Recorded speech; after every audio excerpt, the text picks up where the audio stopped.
आप सभी का स्वागत करते हैं। अब हम आज से ग्रामीण परिवेश की कक्षाएं निरंतर आपको परीक्षाओं तक उपलब्ध कराएंगे, जिसमें डेली 25 क्वेश्चन होंगे जो कि एग्ज़ामों में डेली पूछे जाते हैं। आइए, पहला प्रश्न है कि शक्ति सिद्धांत के आधार पर समाज को माना जाता है। ऑप्शन है सर्वोच्च नागरिक शक्ति का परिणाम, व्यक्तियों के समूह की प्रबलता, ईश्वर की कृति, निश्चित भूभाग। तो इसमें आंसर होगा वो होगा सर्वोच्च शक्ति का, शारीरिक शक्ति का परिणाम। नेक्स्ट है ई प्रशासन में G2G से क्या अर्थ है, मतलब G2G। अब G2 मतलब गवर्नमेंट से गवर्नमेंट, तो इसका ऑप्शन हो जाएगा ऑप्शन नंबर बी।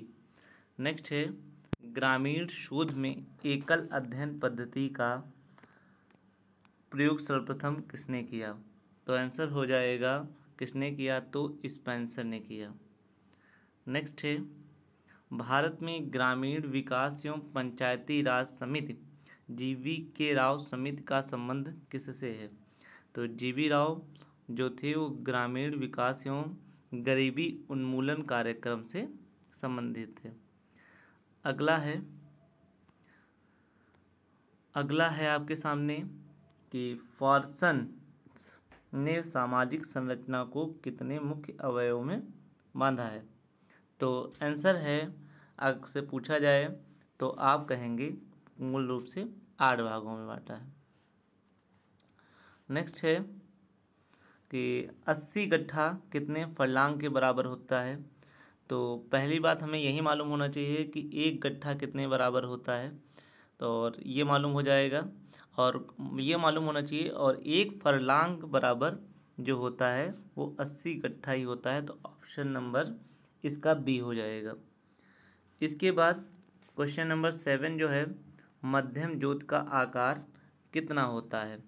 तो मध्यम जोत जो होते हैं ऐसे जोत जो 4 से 10 हेक्टेयर के मध्य में जोतते हैं, उन्हें हम मध्यम आकार के बोलते हैं।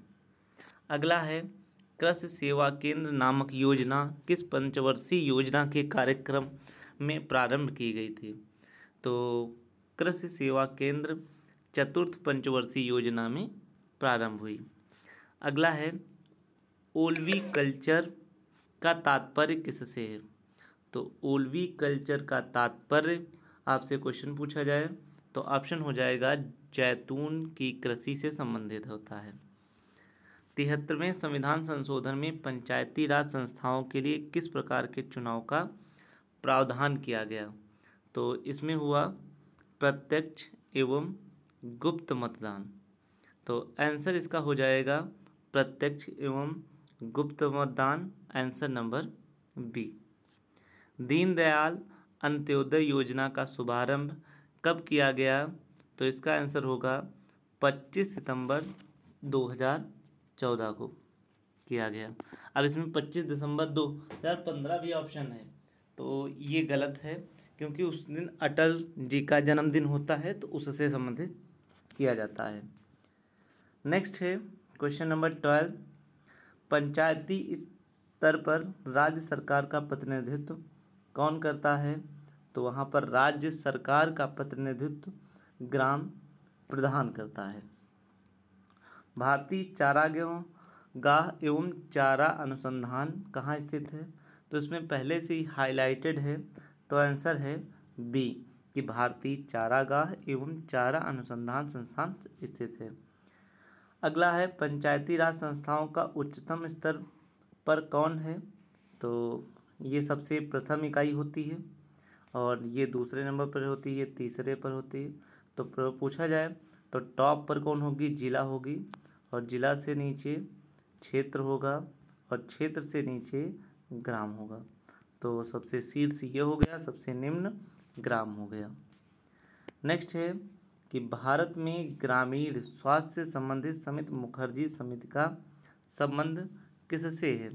तो इसमें हो जाएगा स्वास्थ्य एवं परिवार नियोजन से।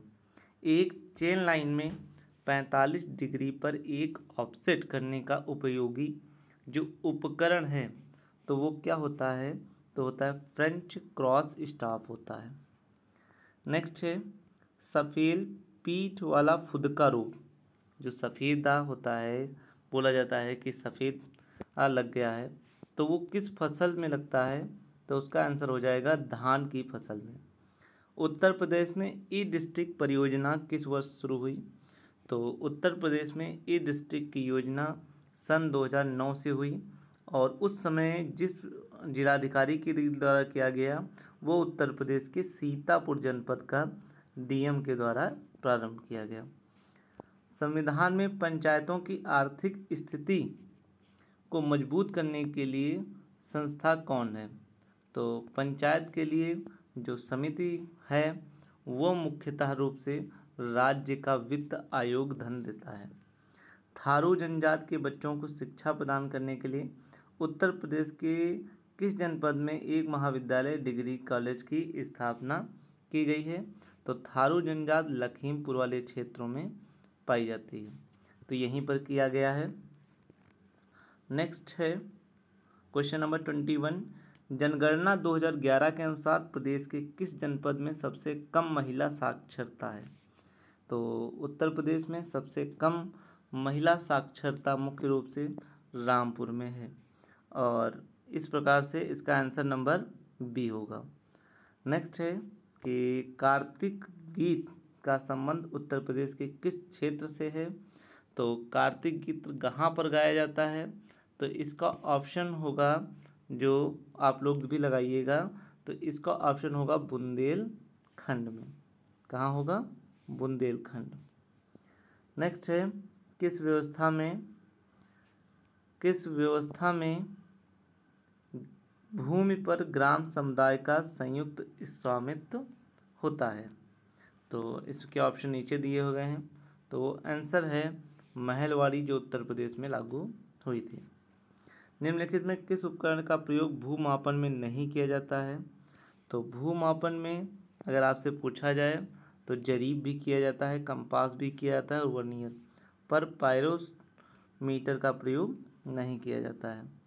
और लास्ट क्वेश्चन है भारतीय ग्रामीण समाज के आर्थिक ढांचे का वास्तविक विश्लेषण किसने प्रस्तुत किया है?